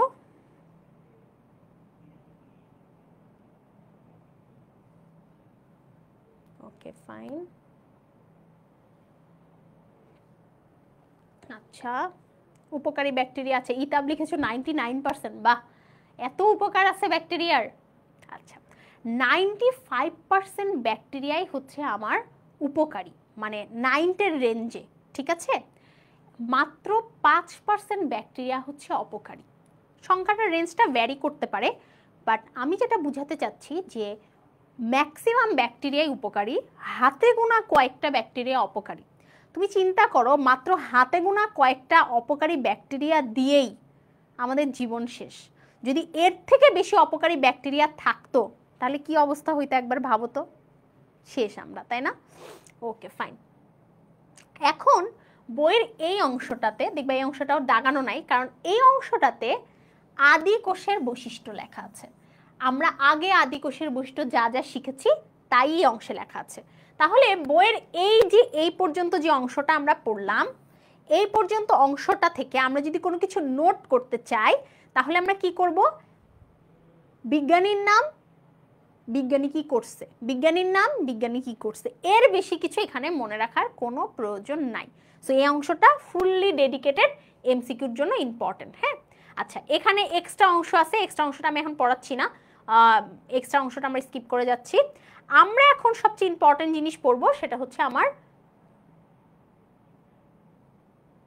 ব্যাকটেরিয়ার বৈশিষ্ট্য, ঠিক আছে। এবং এটা আমাদের হচ্ছে সব কিছুর জন্য ইম্পর্টেন্ট, মানে আমাদের সিকিউর জন্য এটা ইম্পর্টেন্ট, সো আমরা এটা পড়বো। আচ্ছা, ব্যাকটেরিয়া সম্পর্কে সবার প্রথমে যে বৈশিষ্ট্যটা আমরা পড়ে থাকি সেটা কি বলতো? সেটা হচ্ছে যে ব্যাকটেরিয়া আণুবীক্ষণিক, অর্থাৎ ব্যাকটেরিয়ার সাইজটা কেমন, ব্যাকটেরিয়ার আকারটা কেমন। সবার আগের বৈশিষ্ট্য হচ্ছে ব্যাকটেরিয়ার আকারটা কেমন, ঠিক আছে। এরপরে হচ্ছে ব্যাকটেরিয়া এককোষী জীব, অর্থাৎ ইউনিসেলুলার অর্গানিজম। যখনই কাউকে আণুবীক্ষণিক বলছো, এটা বোঝাই যায় যে যে আণুবীক্ষণিক সে হচ্ছে এককোষী জীব হবে। ম্যাট হচ্ছে মেডিকেল অ্যাডমিশন টেস্ট, ঠিক আছে, আমি এখানে আসলেই সেটা বলতাম। আচ্ছা, সো এই যে আমাদের এককোষী জীব যেটা, সেটা কি? সেটা হচ্ছে ব্যাকটেরিয়া, এবং তারা হচ্ছে একসাথে অনেকগুলো কলোনি বেঁধে থাকে। কলোনি ব্যাপারটা কি? দল বেঁধে থাকে। আমরা যেরকম হাউজিং সোসাইটি বলি, সবাই একসাথে একটা হাউস করে করে একটা সোসাইটির মধ্যে থাকি, ব্যাকটেরিয়া হচ্ছে একজন আরেকজনের সাথে কলোনি বেঁধে থাকে। এরপরে তুমি যদি একটু খেয়াল করো, ব্যাকটেরিয়ার আদি কোষের বৈশিষ্ট্য আছে, যে আদি কোষের কি কি বৈশিষ্ট্য। আদি কোষের বৈশিষ্ট্য তুমি যদি 5টা জানো, তাহলে ব্যাকটেরিয়ার বৈশিষ্ট্য তুমি 5টা জানো। তা আদি কোষের বৈশিষ্ট্য 5টা লিখলে ব্যাকটেরিয়ার বৈশিষ্ট্য সাইমালটেনিয়াসলি তুমি 5টা লিখতে পারবা। আচ্ছা, এরপরে আসি এক্সট্রা করে, সেটা হচ্ছে ব্যাকটেরিয়ার কোষ প্রাচীর। ব্যাকটেরিয়ার কোষ প্রাচীরের মানে আমরা পড়ি না ছত্রাকের কোষ প্রাচীর কি দিয়ে তৈরি, সবাই বলো তো ছত্রাকের কোষ প্রাচীর। দেখি তো কে আগে সবার আগে বলতে পারে ছত্রাকের কোষ প্রাচীর কি দিয়ে তৈরি। ছত্রাকের কোষ প্রাচীর কাইটিন দিয়ে তৈরি, ঠিক আছে। তারপরে আমাদের উদ্ভিদের কোষ প্রাচীর সেলুলোজ দিয়ে তৈরি, ইয়েস, এই যে ইতাব। ওকে, সো ইতাব হচ্ছে খুবই মনোযোগী একটা স্টুডেন্ট, ও ক্লাসের মধ্যে সব থেকে বেশি মনোযোগী থাকে। সো আমাদের ব্যাকটেরিয়ার কোষ প্রাচীর হচ্ছে ওই রকমই একটা জিনিস দিয়ে তৈরি, সেটা হচ্ছে পেপটিডোগ্লাইকান। যে জিজ্ঞেস করা আপু পেপটিডোগ্লাইকান জিনিসটা কি, গ্লাইকান কথাটা এসেছে গ্লাইকোজেন থেকে। গ্লাইকোজেন মানে হচ্ছে কি একটা কার্বোহাইড্রেট, আর পেপটিডো পেপটাইড, পেপটাইড এই কথাটা কোথা থেকে এসেছে? প্রোটিন থেকে এসেছে। অনেকগুলো অ্যামিনো অ্যাসিড মিলে পেপটাইড তৈরি করে এবং অনেকগুলো পেপটাইড মিলে প্রোটিন তৈরি করে, ঠিক আছে। সো পেপটিডোগ্লাইকান এবং মিউকোপ্রোটিন। মিউকোপ্রোটিন কি? মিউকাসকে আমরা বুঝি, ঠিক আছে। আচ্ছা আপু লিখছি তো, নেট প্রবলেম হলে কি করার। আচ্ছা ঠিক আছে, সো মিউকোপ্রোটিন, মিউকোপ্রোটিনটা কি? মিউকাস বুঝি, এই যে আমাদের নাকের যে সর্দি কাশি এগুলোকে মিউকাস বলে। সো এই মিউকাস যখন প্রোটিনের সাথে যুক্ত হয় তখন সেটাকে আমরা মিউকোপ্রোটিন বলি। সাথে মুরামিক অ্যাসিড এবং টিকোইক অ্যাসিড থাকে। মুরামিক অ্যাসিড এবং টিকোইক অ্যাসিড থাকে। অ্যাসিড দুটার নামও পড়তে হবে। আসলে এই এখানে হচ্ছে আমার দেওয়া আছে, বাট এই পুরোটাই ইম্পর্টেন্ট। হ্যাঁ, পুরোটাই ইম্পর্টেন্ট, পুরোটাই দাগিয়ে নিও, ঠিক আছে? ওকে, এই অংশটা আসলে পুরোটাই পড়তে হবে, তো এই জন্য আলাদা আলাদা করে আর হচ্ছে তোমার মনে করো মার্ক করা নাই। সো তোমরা হচ্ছে এগুলো সব তোমরা যখন কোর্স করবা তখন সব পেয়ে যাবা, ঠিক আছে? কোর্সে যারা যারা ভর্তি হয়েছো তারা কিন্তু সবাই এগুলো অটোমেটিকলি পেয়ে যাবে, কারণ আমরা এই বই দেখাই মূলত পড়াবো। আমি গতদিন তোমাদের বই দেখাই পড়াইনি, এটার কারণ ছিল হচ্ছে আমি শুধু তোমাদের সৃজনশীলগুলো দেখাতে চাইছিলাম, বাট তোমরা যেহেতু বলছো যে না আপু আমরা হচ্ছে বই দেখে পড়বো, বই দাগিয়ে পড়বো, সো এখন হচ্ছে তোমাদের আবার বই দাগিয়ে পড়াচ্ছি। সো একটু যদি বুঝো এখানে যেই পয়েন্টগুলো আছে, আমি কি পড়াইনি, তারপর কিভাবে মনে রাখতে হয় সেটাও আমি তোমাদেরকে বলে দিব। আচ্ছা, সো এরপরে আমাদের মুরামিক অ্যাসিড এবং টিকুইক অ্যাসিডের অংশ গেল। এরপরে বলতেছে যে এদের জেনেটিক উপাদান যেটা সেটা হচ্ছে ডিএনএ, এবং এদের ডিএনএটা কেমন, এবং এদের ডিএনএটা হচ্ছে আমাদের বৃত্তাকার, এরকম ডিএনএ, সার্কুলার ডিএনএ দেয় আমার ডিএনএটা, এবং ডিএনএ সোজা করলে অনেক লম্বা হবে। এবং ব্যাকটেরিয়ার যেহেতু নিউক্লিয়াস থাকে না, তাহলে নিউক্লিয়াসের ওই রিজিয়ন যেটা মানে যেখানে আমাদের নিউক্লিয় পদার্থ থাকে, মানে বংশগতীয় বস্তু থাকে, জেনেটিক বস্তু থাকে, ওই রিজিয়নটাকে আমরা হচ্ছে নিউক্লিয়েড বলি, আমি কি বুঝাতে পেরেছি? নিউক্লিয়াস কিন্তু থাকবে না, নিউক্লিয়াসের যে রিজিয়নটা সেটাকে নিউক্লিয়েড বলি। এবং এদের বংশবৃদ্ধির প্রধান প্রক্রিয়া হচ্ছে দ্বিবিভাজন বা বাইনারি ফিশন। আমরা বাইনারি ফিশনটা পড়ব। এই যে দ্বিবিভাজন বা বাইনারি ফিশন, এটা হচ্ছে আমার সিকিউর জন্য ইম্পর্টেন্ট। ব্যাকটেরিয়া থেকে দুটো কোশ্চিন সৃজনশীলের জন্য ইম্পর্টেন্ট, একটা হচ্ছে একটা আদর্শ ব্যাকটেরিয়ামের গঠন, এবং আরেকটা হচ্ছে বাইনারি ফিশন বা দ্বিবিভাজন প্রক্রিয়া বর্ণনা। আমি তোমাদেরকে একটু দেখাই দিই, যেহেতু তোমরা কয়েকদিন পরেই হচ্ছে কলেজে পরীক্ষা দিবা, অলরেডি অনেকের কলেজে পরীক্ষা চলতেছেও, সো আমি তোমাদেরকে একটু দেখাই দিই জিনিসটা। এই যে এই ছবিটা দেখেছো, এই ছবিটা আঁকা শেখা প্লাস এই ছবিটার বর্ণনা শেখা তোমাদের লাগবে, কারণ এই ছবিটা হচ্ছে আমাদের সৃজনশীলের জন্য অনেক ইম্পর্টেন্ট। এটা যে একটা আদর্শ ব্যাকটেরিয়ামের গঠন, আমরা একটা আদর্শ কোষের গঠন পড়ি না, ঠিক যেভাবে আমরা একটা আদর্শ কোষের গঠন পড়ি, কোষে আমরা কি পড়ি, কোষ ঝিল্লি পড়ি, কোষ প্রাচীর পড়ি, সাইটোপ্লাজম পড়ি, সাইটোপ্লাজমের মধ্যে যে অঙ্গাণুগুলো থাকে সেগুলো পড়ি। তো ব্যাকটেরিয়াতে তো অত বেশি অঙ্গাণু নাই, ব্যাকটেরিয়াতে শুধু রাইবোজোম আছে এবং আলাদা আলাদা যে অঙ্গাণুগুলো আছে সেগুলো হচ্ছে আমরা শুধু এখানে পাবো, এবং সাথে পাবো ফ্লাজেলা আর পিলি। ফ্লাজেলা হচ্ছে যেটা দিয়ে ব্যাকটেরিয়া চলাফেরা করে, আর পিলি হচ্ছে যেটা দিয়ে ব্যাকটেরিয়া কারোর সাথে যোগাযোগ করে, মানে এক বন্ধু ব্যাকটেরিয়া আরেক বন্ধু ব্যাকটেরিয়ার সাথে যোগাযোগ করে, ঠিক আছে? Okay fine. আর এই ছবিটা লাগবে, এই যে এই ছবিটা দেখতেছো, দ্বিবিভাজন প্রক্রিয়া। তোমরা যদি আমাকে বলো আমি দ্বিবিভাজন প্রক্রিয়া পরীক্ষায় কিভাবে লিখতে হয়, এটা আমি খুব শর্টে তোমাদেরকে বলে দিতে পারি, খুবই শর্টে বলে দিতে পারি। তোমরা যদি দেখো এখানে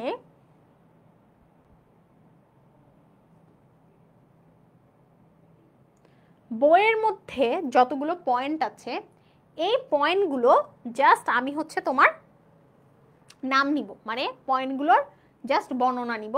সেটা কি, ব্যাকটেরিয়াল ক্রোমোজোম তথা ডিএনএ ব্যাকটেরিয়া কোষের দুই প্রান্তের মাঝামাঝি অবস্থানে এবং প্লাজমা মেমব্রেন সংযুক্ত হয়ে যায়।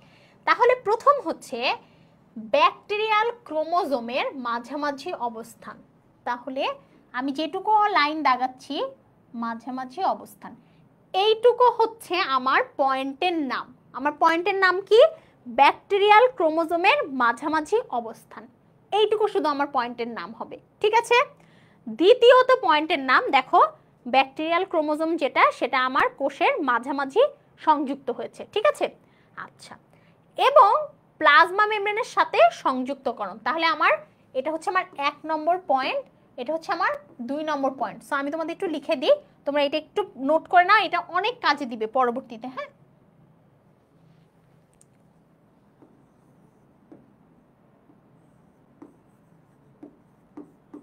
ক্রোমোজোমের মাঝামাঝি অবস্থান, এবং 2 নম্বরে কি লিখতে পারি আমরা? 2 নম্বরে লিখতে পারি, প্রথমে আমাদের দেখো ছবিটা খেয়াল করে, এটা মাঝামাঝি অবস্থান হয় এবং কোষ ঝিল্লির সাথে সংযুক্ত হয়, মানে প্লাজমা মেমব্রেনের সাথে সংযুক্ত হয়। সো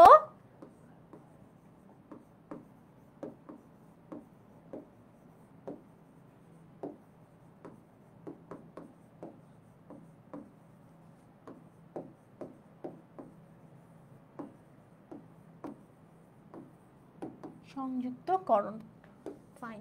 তাহলে প্রথমে কি হলো, ব্যাকটেরিয়াল ক্রোমোজোমটা মাঝে আসলো এবং এটার সাথে সংযুক্তকরণ হলো। আচ্ছা, এরপরে হচ্ছে ডিএনএ অণুর রেপ্লিকেশন। তাহলে আমরা এবার নাম লিখব রেপ্লিকেশন।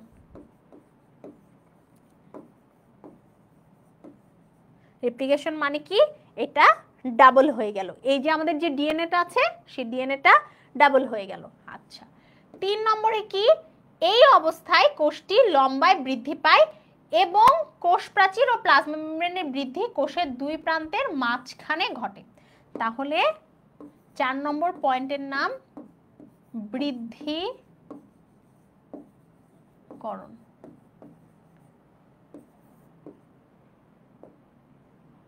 চার নম্বর পয়েন্টের নাম কি, বৃদ্ধিকরণ। এই যে আমার এই অংশটা বৃদ্ধি পেল, দেখছো এই অংশটা আমার কি হলো, বৃদ্ধি পেল। তাহলে এবার বৃদ্ধি পেল এবং বৃদ্ধিটা কোথায় হলো, কোষের মাঝ বরাবর অংশে আমার হচ্ছে বৃদ্ধিটা হলো, ফাইন। এরপরে কোষ প্রাচীর এবং প্লাজমা মেমব্রেন লম্বায় বৃদ্ধির কারণে ডিএনএ রেপ্লিকার দুটি 2 দিকে পৃথক হয়ে যায়। তাহলে এইটা বৃদ্ধি পাওয়ার কারণে রেপ্লিকেশনের যে দুটো ডিএনএ ছিল এই দুটো পৃথক হয়ে গেল।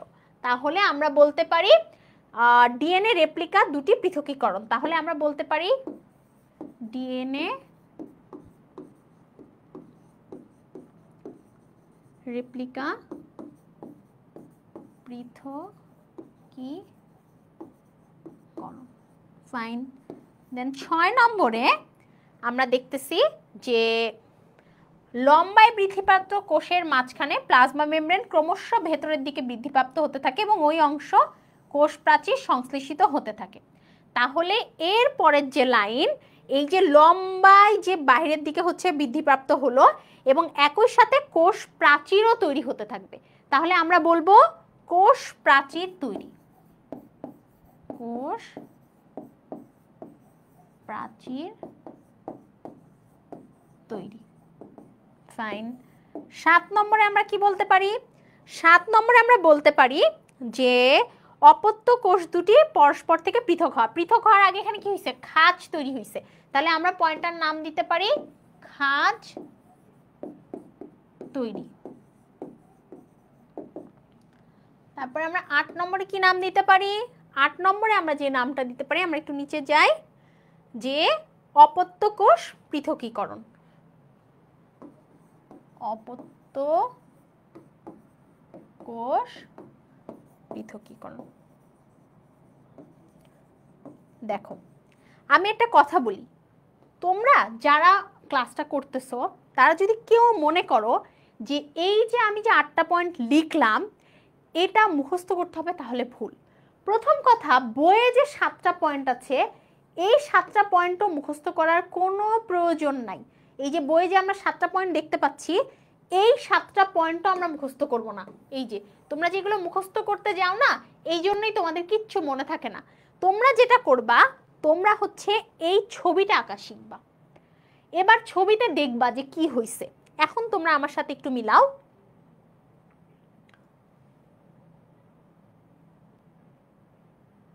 ছবিতে কি হয়েছে, ছবিতে প্রথমে এটা একটা কোষ, এই কোষের ডিএনএটা মাঝে আসছে, ভালো কথা। এরপরে এই ডিএনএটা কোষ ঝিল্লির সাথে লেগে গেছে, 2 নম্বর। সেকেন্ড, 3 নম্বরে ডিএনএটা রেপ্লিকেট হইছে, মানে ডিএনএ ডাবল হইছে। 4 নম্বরে কোষটা বর্ধিত হইছে, মানে কোষটা লম্বা হইছে। 5 নম্বরে যখন কোষ বর্ধিত হইছে তখন কোষ প্রাচীর ও কোষ ঝিল্লি দুটোই বর্ধিত হইছে। 6 নম্বরে এই যে বর্ধিত হওয়ার কারণে ডিএনএ দুটো আলাদা হয়ে গিয়েছে। 7 নম্বরে ভেতরের দিকে খাঁজ হইছে এবং 8 নম্বরে দুটো অপত্য কোষ সৃষ্টি হইছে। তোমরা অবশ্যই পরীক্ষায় আসলে ছবি আঁকবা। ইভেন তোমরা যেটা করো, পরীক্ষায় যখন তোমরা ছবি আঁকো, ছবিটা তোমরা ডানে আঁকো। এই যে বইয়ে ডানে আঁকা আছে না, লেখা একদিকে কনজাস্টেড করে লিখে ডানে ছবি আঁকো।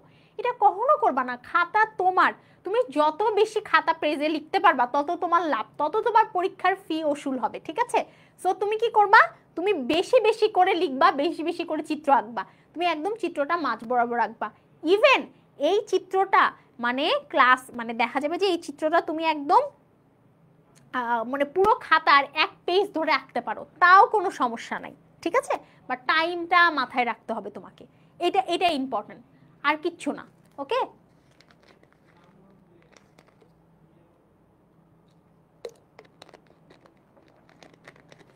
সবাইকে আমরা বুঝতে পারছি? সবাই আমরা বুঝতে পারছি এটা সৃজনশীলের জন্য অনেক অনেক ইম্পর্টেন্ট, অনেক ইম্পর্টেন্ট। এটা সৃজনশীলের জন্য, সৃজনশীলের গ এবং ঘ এর জন্য অনেক ইম্পর্টেন্ট। এটা কি মনে থাকবে নাকি ভুলে যাবে আমাকে এটা বলো তো।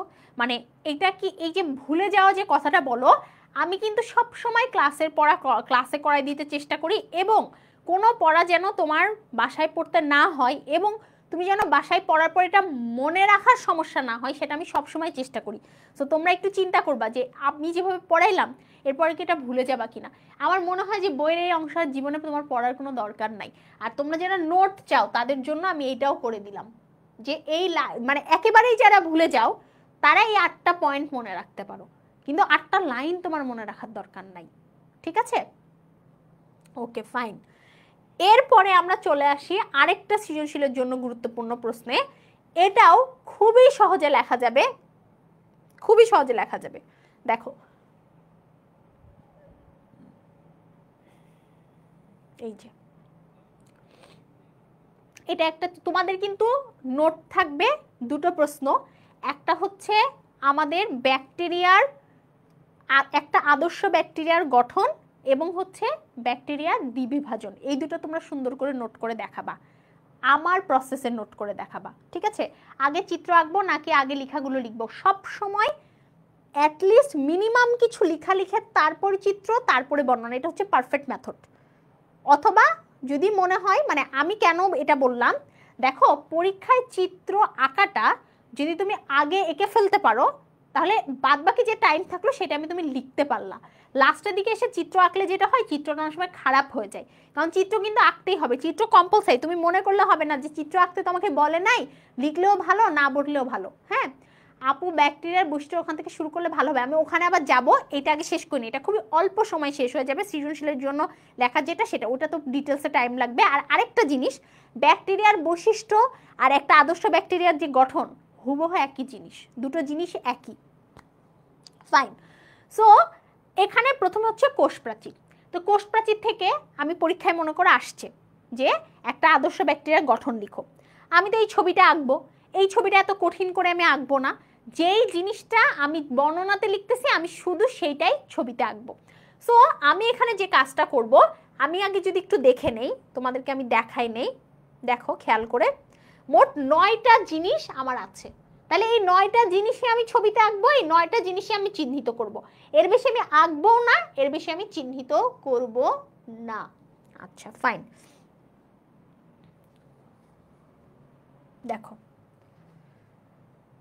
সবার আগে যে জিনিসটা আমি আঁকবো সেটা হচ্ছে কোষ প্রাচীর,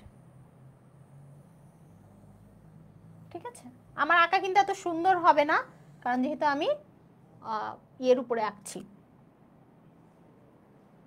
সবাই একটু খেয়াল করি।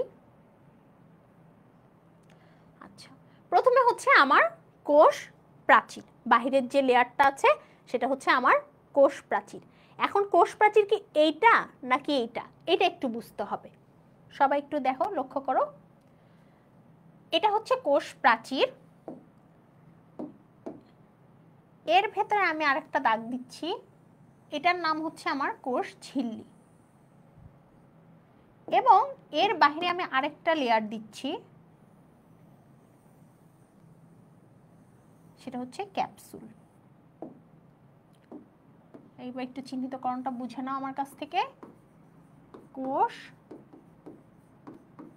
প্রাচীর,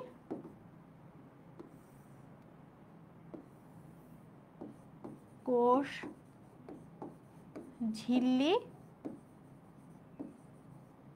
আর এটা হচ্ছে আমার ক্যাপসুল। আচ্ছা, তাহলে আমি কি বলতে পারি, ব্যাকটেরিয়ার সবচেয়ে বাহিরের যে লেয়ারটা সেটা হচ্ছে কোষ প্রাচীর, এবং এরপরে আমার কোষ ঝিল্লি থাকে। আর এই সম্পূর্ণ ব্যাকটেরিয়াকে একটা জিনিস বলতে পারো প্রোটেকশন দেয়, সেটা হচ্ছে আমার ক্যাপসুল। এই পুরো ব্যাকটেরিয়াটাকে একটা জিনিসের মধ্যে থাকে, সেটা হচ্ছে আমার ক্যাপসুল। ফাইন, ওকে।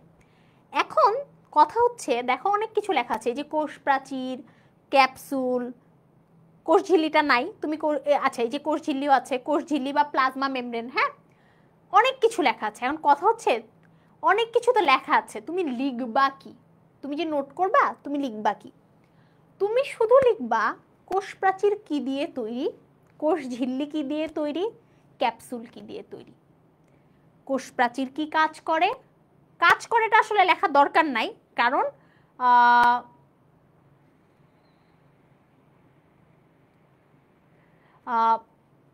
কাজ করেটা আসলে লেখার দরকার নাই, কারণ কাজ করেটা তোমার আসে নাই, তোমার আসছে হচ্ছে একটা আদর্শ ব্যাকটেরিয়ামের গঠন, সো এর মধ্যে আসলে কাজ করেটা পড়ে না, সো কাজ করেটা ইজ নট ম্যান্ডেটরি। হ্যাঁ, আচ্ছা তাহলে কোন কোন লাইনগুলো তুমি লিখবা? তুমি লিখবা যে কোষ প্রাচীরের প্রধান উপাদান, একটু আগে যেটা পড়ছো, মিউকোপ্রোটিন বা মিউকোপেপটাইড এবং পেপটিডোগ্লাইকান, এর সাথে মুরামিক অ্যাসিড এবং টিকোইক অ্যাসিড থাকে, শেষ। এর বাহিরে তোমার কিছু এখানে লেখার দরকার নাই। ফাইন, এরপরে আমরা চলে আসি হচ্ছে ক্যাপসুল। ক্যাপসুলের একটা লেয়ার থাকে, এবং ক্যাপসুলের লেয়ার কি দিয়ে তৈরি? জটিল কার্বোহাইড্রেট বা পলিস্যাকারাইড, পলিপেপটাইড দিয়ে তৈরি। তোমরা শুধুমাত্র কোনটা কি দিয়ে তৈরি সেইটাই লিখবা, বাস, এর বেশি কিছু মানে লেখার দরকার নাই। সবাই এটা বুঝছো কিনা আমাকে একটু বলবা। এবং ক্যাপসুলের আরেকটা নাম হচ্ছে স্লাইম স্তর, এটাও একটু লিখে নিবা। হ্যাঁ, বাস, সো এটা গেল। এরপর আমরা প্লাজমা মেমব্রেনের কাছে আসি, প্লাজমা মেমব্রেনের কাছে যাই। প্লাজমা মেমব্রেনের কাছে গেলে আমরা দেখব যে প্লাজমা মেমব্রেনের হচ্ছে আমাদের যেরকম কোষ ঝিল্লি যেরকম কি লিপিড এবং প্রোটিন দিয়ে তৈরি, ঠিক একইভাবে আমাদের প্লাজমা মেমব্রেনটাও লিপোপ্রোটিন দিয়ে তৈরি, এবং এতে হচ্ছে কোলেস্টেরল থাকে না, এতে কোলেস্টেরল থাকবে না। আমাদের যখন আমরা ফ্লুইড মোজাইক মডেল পড়ছি, ওখানে প্রোটিন লিপিড পড়ছি, কোলেস্টেরলের সাথে অন্য জিনিসও পড়ছি, বাট এখানে সেই কোলেস্টেরলটা থাকবে না। এদের যেই কোষ ঝিল্লিটা, এর ভেতরে মানে এই প্লাজমা মেমব্রেন ভেতর দিকে ভাঁজ হয়ে আমাদের হচ্ছে বিভিন্ন গঠন সৃষ্টি করে। এই সকল অংশ কোনোটাই তোমার বর্ণনাতে লিখতে হবে না, বর্ণনাতে এই সকল অংশের কোনোটাই লেখার প্রয়োজন নাই। এবং মেসোজোম কি, এই জিনিসটা তুমি একটু শিখবা, আমি এটা চিত্র এঁকে দেখাই দিচ্ছি, সবাই একটু খেয়াল করো। এই কোষ ঝিল্লিটা ভেতরের দিকে এরকম ভাবে ভাঁজ হয়, ভেতরের দিকে এভাবে ভাঁজ হয়, এই কোষ ঝিল্লিটা ভেতরের দিকে এভাবে ভাঁজ হচ্ছে, ভেতরের দিকে ভাঁজ হয়ে যে জিনিসটা তৈরি করে এটাকে আমরা মেসোজোম বলি। এটা কি? এটা হচ্ছে ব্যাকটেরিয়ার শ্বসন অঙ্গ। ব্যাকটেরিয়া হচ্ছে এটা দিয়ে নিঃশ্বাস নেয়, ব্যাকটেরিয়া তো একটাই কোষ, এর বাইরে তো আর কিছু নাই। সো তুমি এটাই লিখবা যে কোষ ঝিল্লি ভেতরের দিকে ভাঁজ হয়ে মেসোজোম তৈরি করে, যেটা ব্যাকটেরিয়াকে শ্বসন বা রেসপিরেশনে হেল্প করে, দ্যাটস ইট। এর বেশি কিছু তোমার লেখার প্রয়োজন নাই। তাহলে ক্লিয়ার হইছো ব্যাপারটা? কয়টা জিনিস শিখছি? চারটা জিনিস শিখছি, চারটা জিনিসেরই বর্ণনা লিখছি। এরপরে যে জিনিসটা আমরা শিখব, আমরা এখানে অনেকগুলো ফ্লাজেলা এঁকে দিব এভাবে,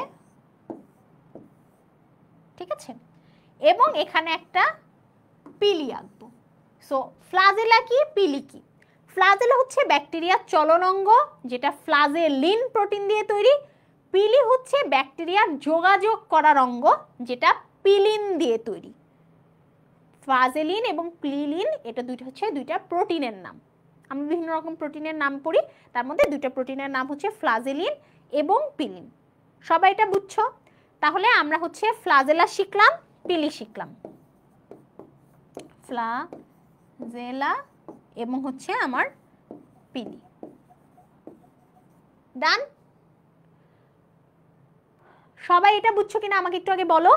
আচ্ছা, এরপরে ব্যাকটেরিয়ার মধ্যে একটা সেন্টার রিজিয়ন থাকবে, যেই জায়গায় আমার ক্রোমোজোমগুলো থাকবে, এটাকে আমরা বলি হচ্ছে নিউক্লিওয়েড রিজিয়ন। এবং আরেকটা হচ্ছে আমার রিজিয়ন থাকবে প্লাজমিড। আলাদা করে ব্যাকটেরিয়াতে ডিএনএ ছাড়াও আলাদা একটা জিনিস থাকে, সেটাকে আমরা প্লাজমিড বলি। তাহলে ব্যাকটেরিয়ার ক্রোমোজোমটা হচ্ছে আমার একটা বৃত্তাকার অংশ এবং প্লাজমিডটা হচ্ছে আমার ক্রোমোজোম ব্যতীত আরেকটা অংশ। That's it. এক লাইনে বর্ণনা লিখে তোমরা নোট করবা। তাহলে তোমাদের দুটো জিনিস নোট করার থাকবে, আমি লিখে দিচ্ছি কি কি। একটা হচ্ছে একটি আদর্শ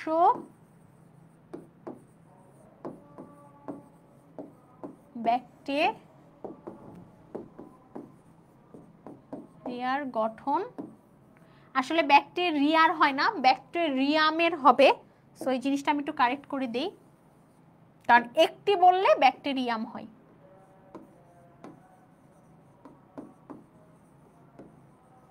এবং আরেকটা হচ্ছে আমার ব্যাকটেরিয়ার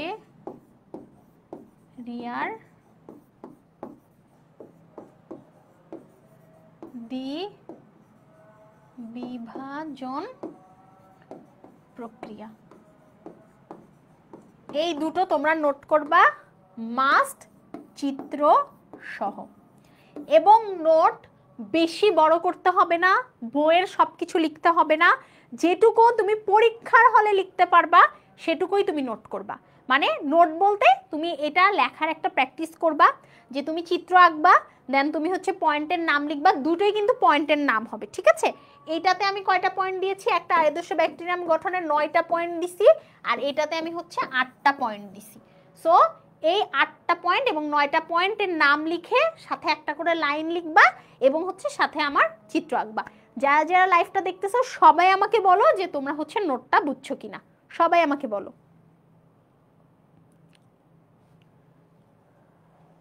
সবাই বলো। আপু সংজ্ঞা পড়া লাগবে না। দেখো আমি একটা কথা তোমাদের একটু বুঝাই বলি। এখন 1 ঘন্টার একটা লাইভ ক্লাসে বা 1.5 ঘন্টার একটা লাইভ ক্লাসে পুরো ব্যাকটেরিয়া কমপ্লিট করা সম্ভব না, ঠিক আছে? এই চ্যাপ্টারটার 3টা টপিকের জন্য 2টা করে ক্লাস, অর্থাৎ হচ্ছে তোমার মোট 6টা ক্লাস প্রয়োজন পারফেক্টলি বুঝতে এবং পারফেক্টলি শিখতে গেলে এইটার মানে এই অধ্যায়টার। এই কারণে তোমাদের শুধুমাত্র, যেহেতু তোমাদের এটা বলতে পারো যে একটা ফ্রি ক্লাস, যে তোমরা যেহেতু এই কোর্সে এনরোল করবা, তোমরা এই কোর্সে আমার ক্লাস করবা, সো আমি কিভাবে ক্লাস নেই এটা তোমাদের জানা দরকার। এই কারণেই মূলত কিন্তু তোমাদের এই ক্লাসগুলো নেওয়া হচ্ছে। গত ক্লাসটা তোমাদের নিয়েছিলাম এমনভাবে যেন তোমরা সৃজনশীলগুলো কিভাবে লিখবা সেটা বুঝতে পারো। আজকের ক্লাসে তোমাদের শুরুতে বইটা দাগাই পড়াই দেখাইলাম যে বইয়ের বেসিক পড়তে গেলে তোমাদেরকে কিভাবে পড়াবো, এবং লাস্টে কিন্তু আবার এই দুটো দেখাইলাম, অনেক কম টাইমের মধ্যে দেখাইছি, এই দুটো দেখালাম যে এই দুটো অংশ সৃজনশীল লেখার সময় আমি তোমাদেরকে কিভাবে পড়াবো। কারণ বই ঢালাওভাবে বেসিক পড়ানো একটা, আর যখন আমি আসবো যে তোমরা সৃজনশীলের জন্য এইভাবে লিখবা ওভাবে লিখবা, তখন কিন্তু কনসেপ্টটা আরেকটা হয়ে যাবে। সো আশা করি তোমরা এই জিনিসটা বুঝতে পারছো। Okay fine. সো আমি যে জায়গাটা পড়াচ্ছিলাম ওই জায়গাটা তোমাদের শেষ করে দেই। ওই জায়গায় আমি একটু ফিরে যাই আবার।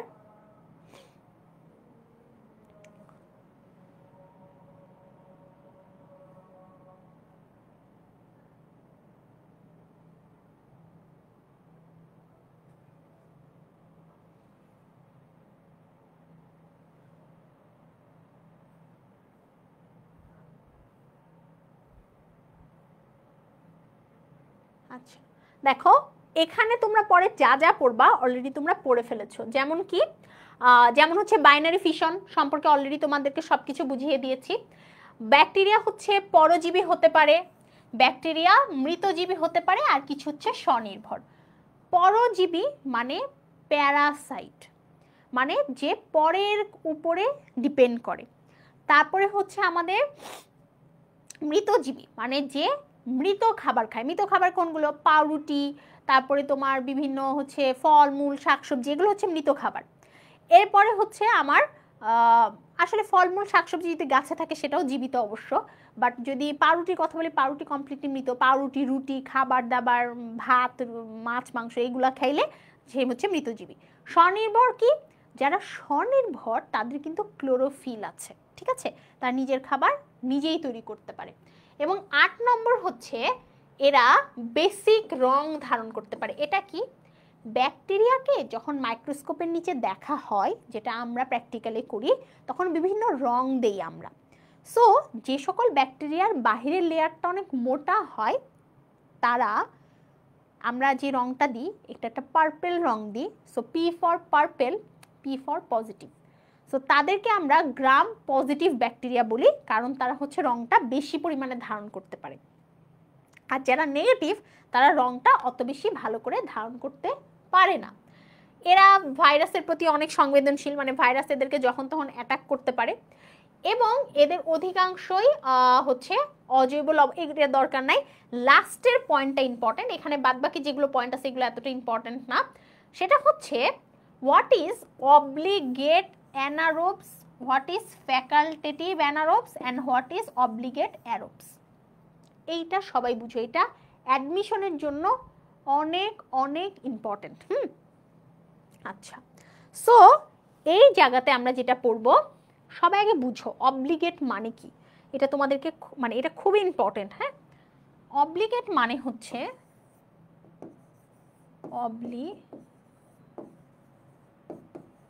মানে বাধ্যতামূলক। আচ্ছা, ফ্যাকাল্টেটিভ মানে কি? ফ্যাকাল্টেটিভ মানে হচ্ছে হলেও চলে, না হলেও চলে, হলেও চলে, না হলেও চলে। আচ্ছা, অ্যারোবস মানে কি? অ্যারোবিক বা অ্যারোবস মানে হচ্ছে অক্সিজেন। এবং অ্যানারোবস মানে কি?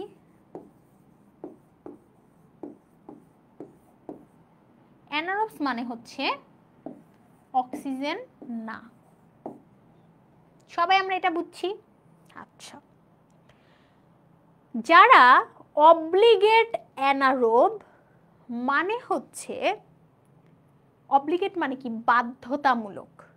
তার মানে বাধ্যতামূলকভাবে ওদের অ্যানারোবিক কন্ডিশন লাগবে, মানে বাধ্যতামূলকভাবে অক্সিজেন নাই আলা কন্ডিশন লাগবে।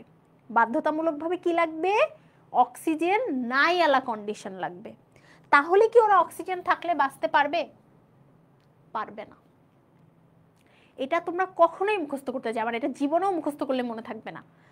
তুমি এভাবে চিন্তা করবা, অব্লিগেট মানে বাধ্যতামূলক, অ্যানারোব মানে যে হচ্ছে নাই অক্সিজেন। যে নাই অক্সিজেন, বুঝতে হবে যে হচ্ছে অক্সিজেন নাই, সে কি? যে অক্সিজেন নাই তার মানে যার বাধ্যতামূলকভাবে অক্সিজেন লাগবে না। অক্সিজেন থাকলেও যাবে গা, সো অক্সিজেন থাকলেও চলে যাবে। Second, facultative anaerobes. আমি কি বলছি? ফ্যাকাল্টেটিভ মানে অক্সিজেন উপস্থিতিতে বাঁচতে পারে। দেখো লেখা আছে, মানে ওরা ফ্যাকাল্টেটিভ অ্যানারোবস, মানে ওদের অক্সিজেন লাগে না, ওরা অক্সিজেন না লাগাটাই প্রিফার করে, বাট অক্সিজেন হলেও ওরা বাঁচবে। ফ্যাকাল্টেটিভ যারা, তারা অক্সিজেন হলেও বাঁচবে, অক্সিজেন না হলেও বাঁচবে। যখনই কোনো কিছুর আগে ফ্যাকাল্টেটিভ কথাটা আসবে তখন বুঝবা সেটা হলেও হবে, না হলেও হবে। আর অব্লিগেট অ্যারোবস মানে কি? মানে যাদের বাধ্যতামূলকভাবে অক্সিজেন লাগবেই, যাদের বাধ্যতামূলকভাবে অক্সিজেন লাগবেই। তাহলে অক্সিজেন যাদের বাধ্যতামূলকভাবে লাগবে, তারা কিন্তু অক্সিজেন না থাকলে বাঁচতে পারবে না। সো ওরা অক্সিজেন ছাড়া বাঁচতে পারবে না। তাহলে আমরা কি বুঝলাম? অব্লিগেট অ্যানারোবস মানে হচ্ছে অক্সিজেন না থাকাটা ম্যান্ডেটরি, তার মানে অক্সিজেন থাকলে বাঁচবে না। অব্লিগেট অ্যারোবস মানে হচ্ছে অক্সিজেন থাকাটা ম্যান্ডেটরি, তার মানে অক্সিজেন না থাকলে বাঁচতে পারবে না। তোমরা ক্লিয়ার? এই তিনটা পয়েন্ট পরীক্ষার জন্য অনেক ইম্পর্টেন্ট। মানে অলরেডি তো দেখছোই যে একটা মেডিকেল অ্যাডমিশনে এসে গেছে, এছাড়াও এটার উদাহরণ সহ ইম্পর্টেন্ট। সবাইকে আমরা বুঝতে পারছি? তাহলে আজকে কিন্তু আমরা ব্যাকটেরিয়ার বৈশিষ্ট্য, একটা আদর্শ ব্যাকটেরিয়ামের গঠন এবং দ্বিবিভাজন প্রক্রিয়া পড়লাম। এছাড়াও তোমাদেরকে আমি একটু বলে দিতে চাই, এই সকল জায়গাগুলো পুরোটাই এমসিকিউর জন্য ইম্পর্টেন্ট। ব্যাকটেরিয়ার যেই হচ্ছে ডিপ্লোকক্কাস ব্যাকটেরিয়ার উদাহরণ, স্টেপ্টোকক্কাস ব্যাকটেরিয়ার উদাহরণ, স্টেপ্লো মানে কি, সার্সিনা মানে কি, এগুলো উদাহরণ সহ এটা ইম্পর্টেন্ট মানে অ্যাডমিশনের জন্য। যদিও এখানে অ্যাডমিশনে খুব কম প্রশ্ন আসতে দেখা গেছে, বাট এগুলো মেনলি এমসিকিউর জন্য ইম্পর্টেন্ট এক কথায়। ঠিক আছে, সবাই কি বুঝতে পেরেছো? কারো কোনো প্রশ্ন থাকলে আমাকে একটু করে ফেলো দ্রুত। আজকের ক্লাসের নোট সাবমিশনের টপিক হচ্ছে এটা, সবাই একটু বলো।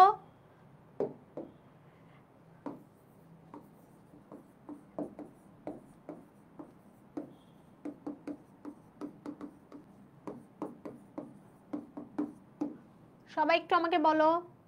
দাগানো বইয়ের পিডিএফ যারা আমাদের কোর্সে এনরোল করবা তারা কিন্তু সবাই পেয়ে যাবা, ঠিক আছে?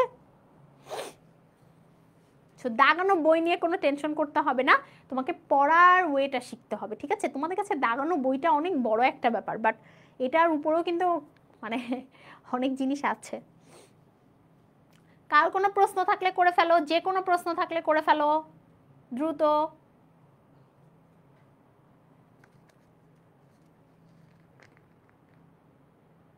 তোফাইল ভাইয়া কবে শুরু করবে? আমি আর একটা ক্লাস নিব, তারপর থেকে তোফাইল ভাইয়া ক্লাস নেবে, ঠিক আছে?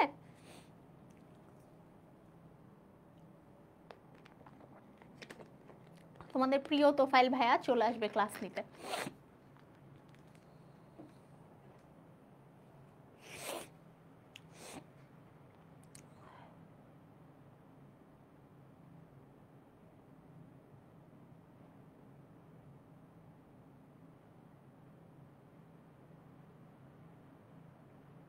Okay fine.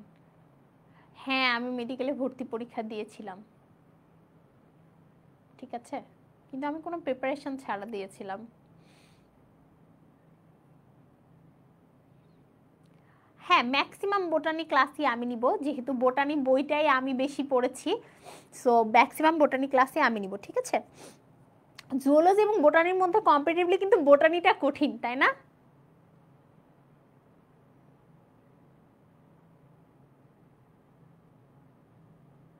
হ্যাঁ, তোমাদের সব ক্লাসই হচ্ছে হবে, এটা জাস্ট একটা ডেমো ক্লাস হিসাবে নাও। তোমরা এটা মনে করতেছো যে এইভাবেই হয়তো আমরা পড়াবো না, জাস্ট তোমরা দেখতেছো যে হ্যাঁ এইভাবে পড়ানো যায়। তাছাড়া তোমরা তো বোঝোই যে 3টা ক্লাসে অনুজীব এত কম টাইমে আসলে শেষ করা কিন্তু ডিফিকাল্ট। হ্যাঁ, এরপর হ্যাঁ নেক্সট দিন আমরা ম্যালেরিয়া অংশটা টাচ করব। তবে ম্যালেরিয়া অংশের মধ্যে আমরা হচ্ছে প্রি এরিথ্রোসাইটিক সাইজোগনি এবং হচ্ছে এক্সো এরিথ্রোসাইটিক সাইজোগনি এই দুটোই পড়ে ফেলবো। এই দুটোই আমাদের সৃজনশীলের জন্য অনেক অনেক ইম্পর্টেন্ট। সো ছবি দেখে কিভাবে এটা মনে রাখবা সেটা আমি তোমাদেরকে বলে দিব।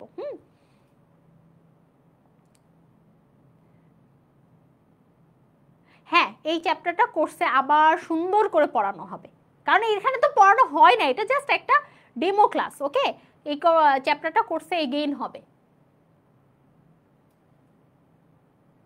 হ্যাঁ, ফুল চ্যাপ্টার একদম A to Z এমনভাবে পড়ানো হবে যেন বেসিক ক্লিয়ার হয়ে যায়। তোমার হচ্ছে সৃজনশীল প্রশ্ন লিখতে পারো পরীক্ষায়, সেটাও দেখিয়ে দেওয়া হবে। সাথে তো তোমরা বই তো দাঁড়ানোই আছে, সো তোমরা এমসিকিউর জন্য কোনটা ইম্পর্টেন্টটা জেনেই যাবা, তারপর ক্লাসে আরেকবার বলে দেওয়া হবে। ওকে, ঠিক আছে। সো আশা করি আজকের ক্লাসটা তোমাদের ভালো লেগেছে। আমরা নেক্সট ক্লাস আগামীকালকেই হবে, আগামীকালকে তোমাদের সাথে আমার এই ফ্রি উইকের শেষ ক্লাস হবে। নেক্সট ক্লাসে আমরা ম্যালেরিয়ার 2টা টপিক পড়বো এবং ওটা ক্লাসেই আমরা শেষ করে ফেলবো। এই দুটো টপিকে তোমাদের কোনো সমস্যা থাকলে তোমরা হচ্ছে যখন কমেন্ট করবা, মানে তোমরা যখন পোস্ট দিবা তখনই আমাকে জানিয়ে দিবা, তাহলে আমি কমেন্টে এটা রিপ্লাই দিয়ে দিব। ঠিক আছে?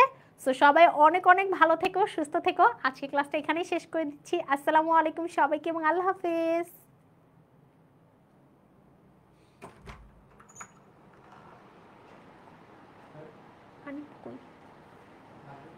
এই ক্লাস শেষ।